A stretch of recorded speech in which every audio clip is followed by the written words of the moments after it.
So the hate for specific pieces of music, or even artists that make said music, has been around for a while, with a key example being Rick Astley's Never Gonna Give You Up, that was primarily hated because the song was used to troll people with the so-called Rick Roll, where the first 5 seconds of the song would be played at the victim's inconvenience, usually with it being sent through a link where they were encouraged to click on it, or with it being unexpectedly placed in the middle of a random video.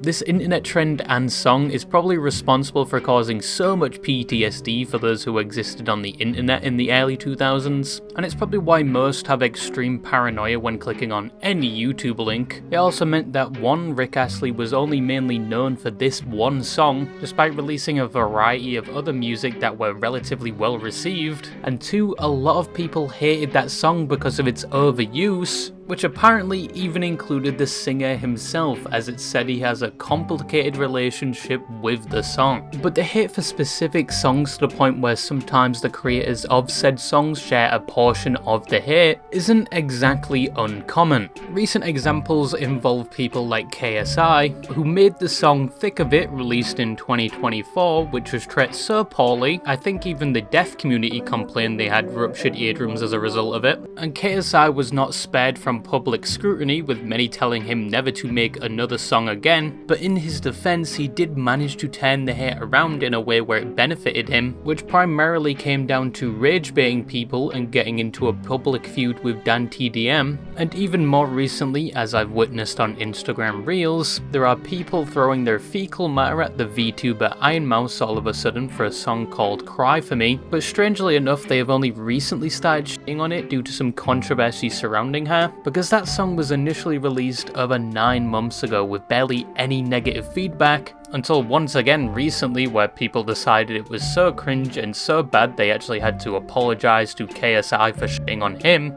And people took it so far they actually temporarily got her song removed from Spotify, on top of sending a lot of hate her way. And to be honest, being the person that only listens to Childish Gambino, Nuja Bez, Tame Impala, and the Devil May Cry 5 soundtrack, I don't think it was that bad of a song, and if you just remove the part going wah around the chorus, nobody would have anything to complain about. And Ironmouse most certainly did not deserve the amount of backlash she received for this song. I'm pretty sure it's getting more hate than that one Kanye song.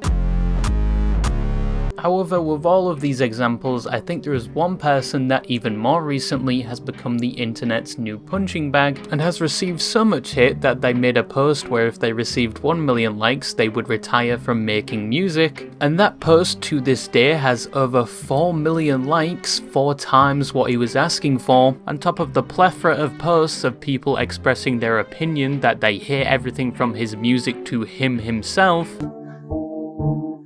I do not like this song. Do not come to my town.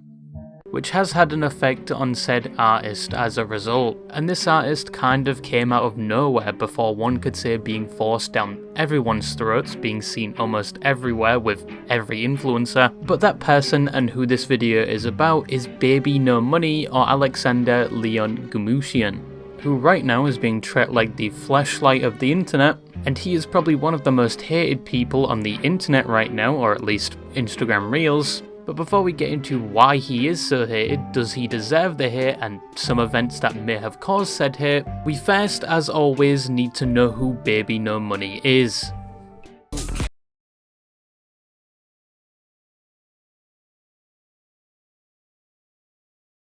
BBNO Money, or Alex, was born June 30th, 1995 in Vancouver, Canada. Yes, he's Canadian. The nice people that you wouldn't want to be in an opposing trench against or accept any tinned goods from them. He was son to an Armenian father and Danish-Swiss mother, and despite what you may think, when he popped out of the womb he wasn't able to compose Rise of the Valkyrie from memory, or even rival the greatest of our time, DJ Toenail.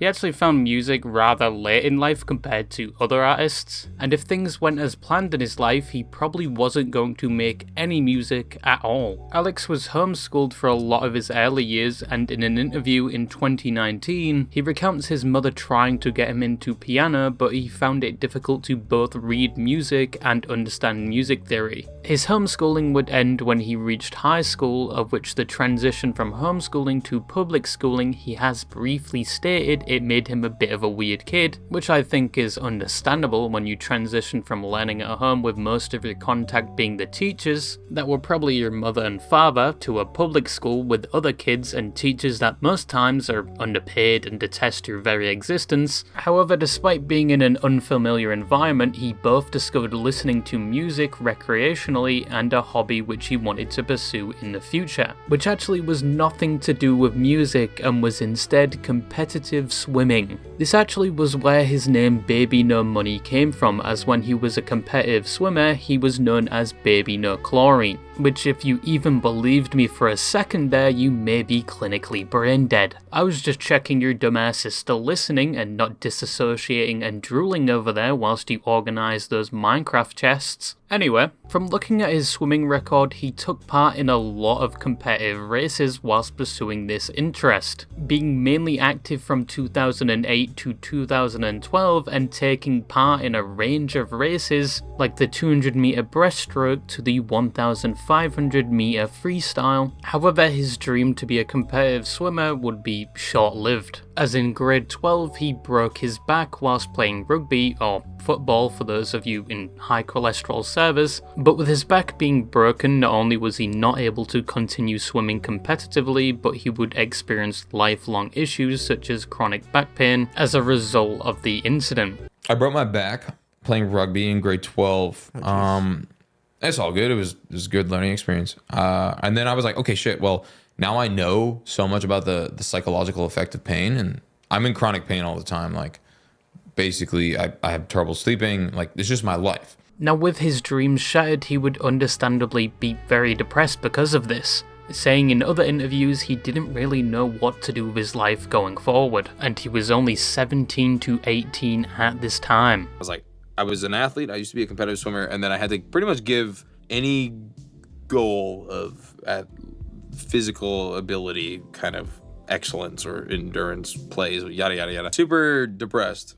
You know, I had nothing going for me, literally nothing. You know, I'm not the most academically savvy individual. However, even with this being the worst thing that could happen to him at that time, but long term it would actually be one of the most crucial pivots in his life, as whilst he was recovering he began to explore other hobbies. One of these hobbies involved writing poetry, which turned into turning said poetry into music, and upon jokingly recording himself singing with his friends, this is where he says he gained his new passion, which was making music. Like, hey, let's go to my friend Seb's house, smoked a ginormous blunt and laughed over a Chief Keef type beat, and I was like, at that exact moment, I was like, I want to do this for the rest of my life. At around this point, he was 19 years old and began his studies at the University of British Columbia, studying kinesiology so he could eventually be a chiropractor, as in his own words, from breaking his back previously, he sympathized with people going through the same issues and wanted to give something back. But at the same time, he had just joined his first band with his friends,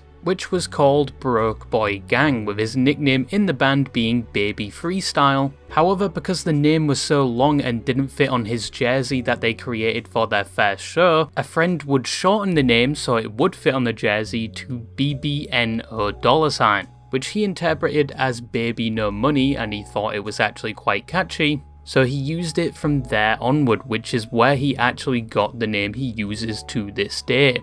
But not too long after, the band he made with his friends would break up and no longer continue making music together.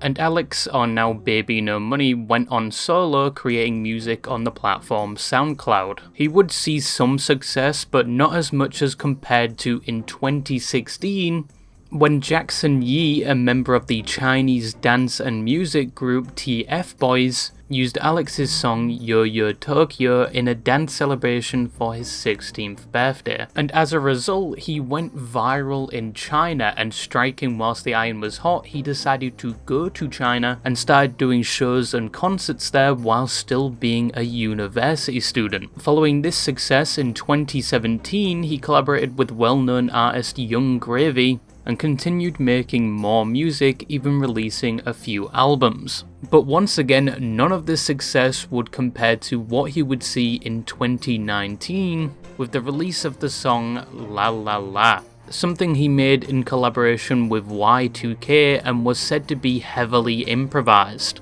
Did I really just forget that melody?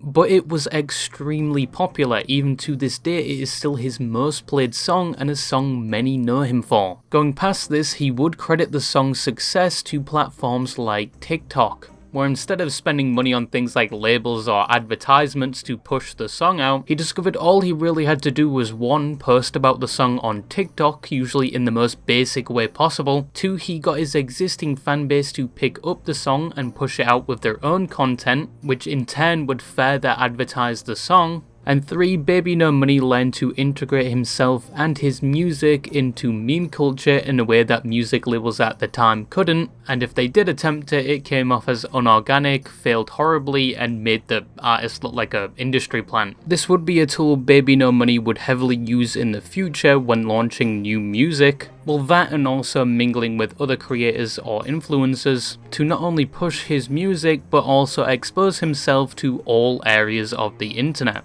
which later on was a blessing and a curse. But he essentially didn't have to pay for advertising at all, as his fans and social media would do most of the work. And he took this a step further when he made the choice to make some of his music copyright free, meaning people that used his music in their content could actually make money from it and not have to worry about it being restricted or all of said money being sucked away. Also meaning I could essentially blast one of his songs for the entire duration of this video and apparently won't get copyrighted. This also meant people would constantly use his music, especially animators and artists, in their content, as not only was his music somewhat catchy and involved in a lot of trends, but he would also regularly show support and commission a lot of said artists, which incentivized them to do it more, which in turn made his music more noticed. But that is the basic summary of where BBNO Money came from, and how he got to where he is today. The only thing I didn't add was that he still ended up graduating from university in 2019 with a degree in kinesiology whilst also pursuing his music career,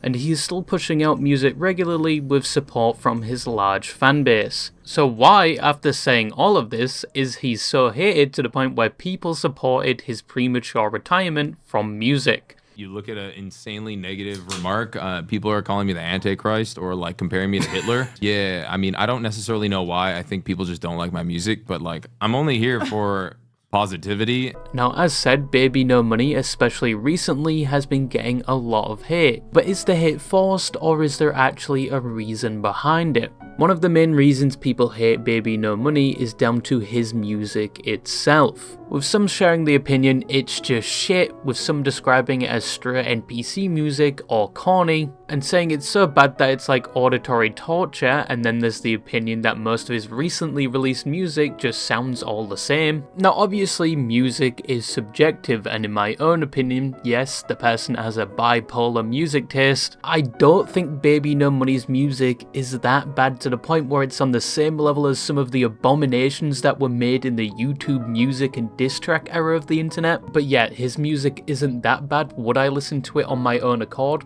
Probably not. But to be fair, his most recent song is a change of pace. I'm not Anthony Fantana when it comes to music. I'm most definitely not bald.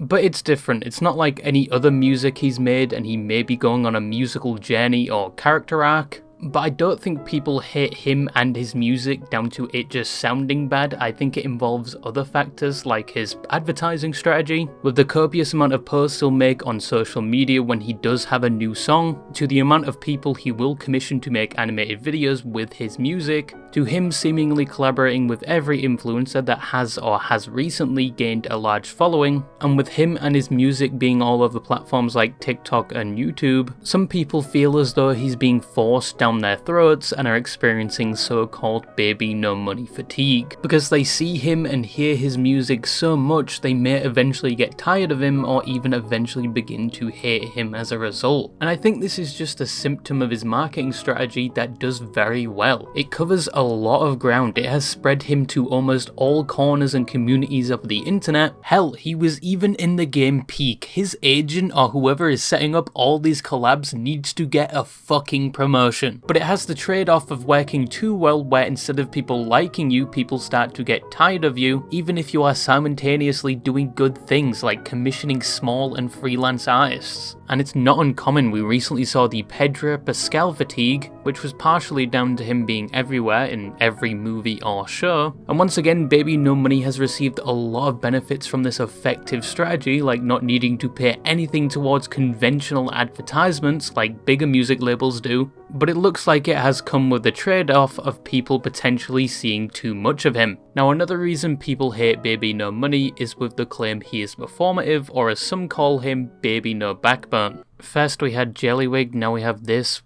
Where are people coming up with these names? Now, this doesn't come from the stunt I mentioned before where he said if he gets 1 million likes he will quit music, and he ended up receiving 4 times what he asked for. And then he made a sad post saying he was leaving, and then a month later came back saying it was all a troll. Like, if you fell for that and actually thought he was going to quit music forever, I don't know what to tell you, except I have some gas station Viagra I could sell you. But this opinion some people harbour of him being performative and having no backbone has to do with multiple things and events. One of which being people think he only follows the current thing at the time or has the safest takes imaginable. An example of this being his opinion on AI, as if you didn't know he is heavily against AI art, and he thinks you should always support and commission real artists instead, which is a very popular opinion and a take nobody really has a problem with. To all the AI artists in my DMs complaining about the post that I made yesterday, go fuck yourself. Learn to draw. But the problem some people have with this is the amount of times he has posted about said opinion. He has done it quite a lot, and I think at this point people understand what his stance is on AI art, and they don't need to be constantly reminded of it. And people have pointed out he does this a lot. I agree with that. What are your plans for cleaning up our environment? What about our traffic problem? But you could say this is down to his own gripe with AI generation, as he's supposedly had people involve him in concerning AI videos. But another controversy that goes with this critique of Baby No Money is regarding his art competition he held 7 months ago, where the winner would have their art used for the cover of his new song and would also receive $1,000. Now that sounds like a straightforward competition. You make a piece of art and you have a chance of both getting exposure and a lot of money. But this innocent competition ended up with him receiving a lot of shit, because Baby No Money is very vocal about supporting smaller artists over things like AI.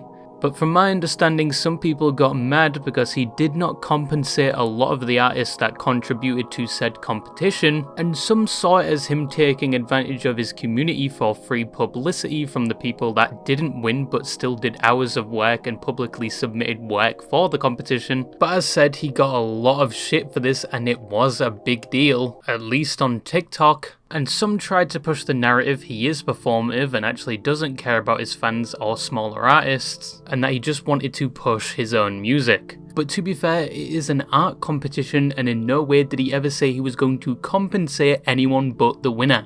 And this guy is known to commission tons of artists for his projects, to the point where he's probably single-handedly preventing the TikTok art community from going homeless. But even through the hate, he did advertise a lot of the artwork that people submitted, and he eventually did choose the winner of the competition, to the dismay of people who thought others should have won, or that it was rigged, or ironically some accusing others of using AI.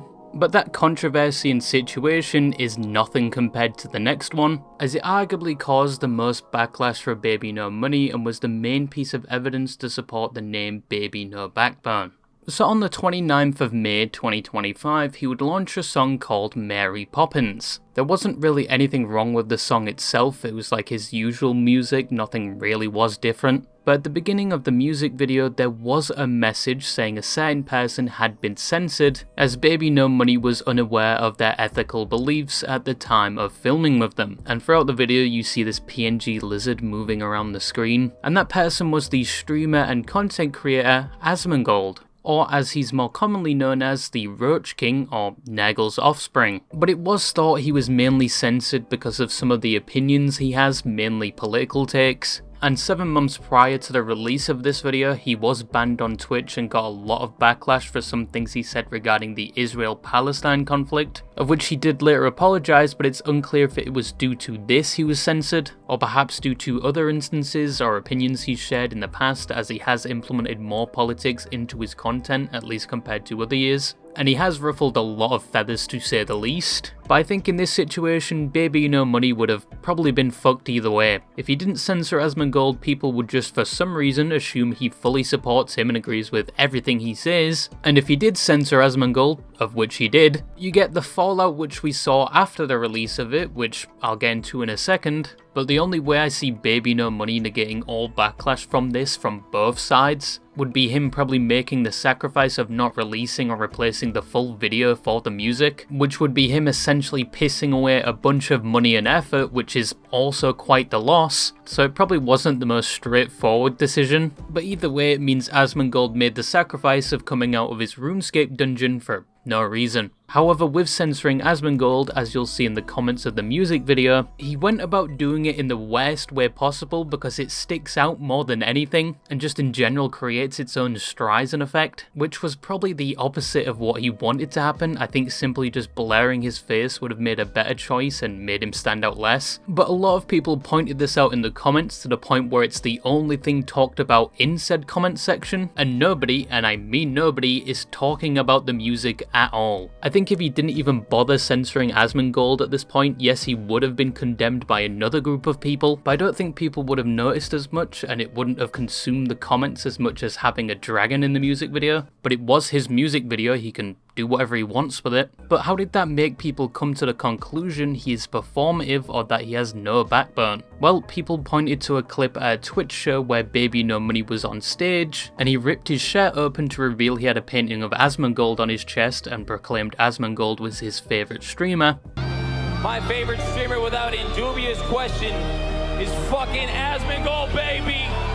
And some people saw this and thought he had no backbone because he previously said he was his favourite streamer and now he's censoring him in his music video. But with context, this clip of him with the painting was from the start of 2024, and the filming of the music video itself was also a few months after this in May, and Asmongold's main controversy was towards the end of 2024 in October. Now it's fair to make the argument that over time people's opinions of others can change, or on the other side that even before him getting banned, Asmongold has always been vocal about his beliefs, so was Baby No Money really a fan or did he just not notice? But people also pointed to Baby No Money's collab with Hassan, which at the time was before the whole Collegate thing.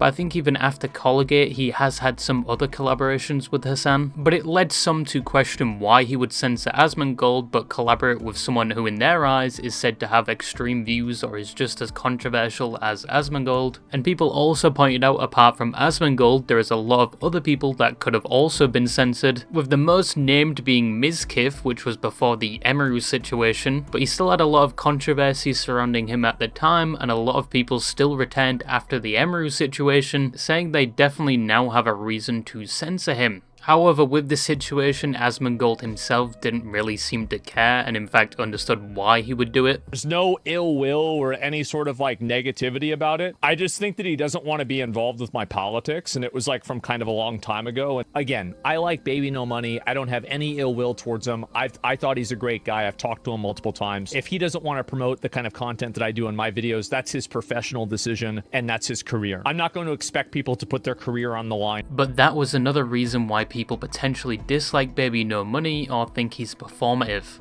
I was like, bro, I have like 1,000 hours on Terraria. He's like, me too. I was like, the fuck you mean you too? I was like, a fellow Terrarian in the flesh? So with all this said, does Baby No Money deserve the hate he receives? In my opinion, no, not really. A lot of the hate I think comes down to him just being everywhere, which is his primary marketing strategy, and I don't think his music is that bad that you have to immediately turn it off to prevent ear damage. His usual music is not my cup of tea, but I do think his most recent song is actually something I would listen to and actually pretty good. And I think Baby No Money himself hasn't really got into any serious controversies to deserve the amount of hate he has got. And once again with the Mary Poppins video, I think he was going to get backlash either way. But with the amount of hate he recently has been receiving, it's got to the point where he himself has picked up on it and talked about it multiple times, which is not entirely the best idea. I think it only increases said hate. And sometimes, yeah, the hate is often going to sound louder than the support he receives, but from the outside he has a lot of fans that love his music, and I don't think he really has anything to worry about. But yeah, those are the main reasons people hate Baby No Money. It was interesting to look at his story,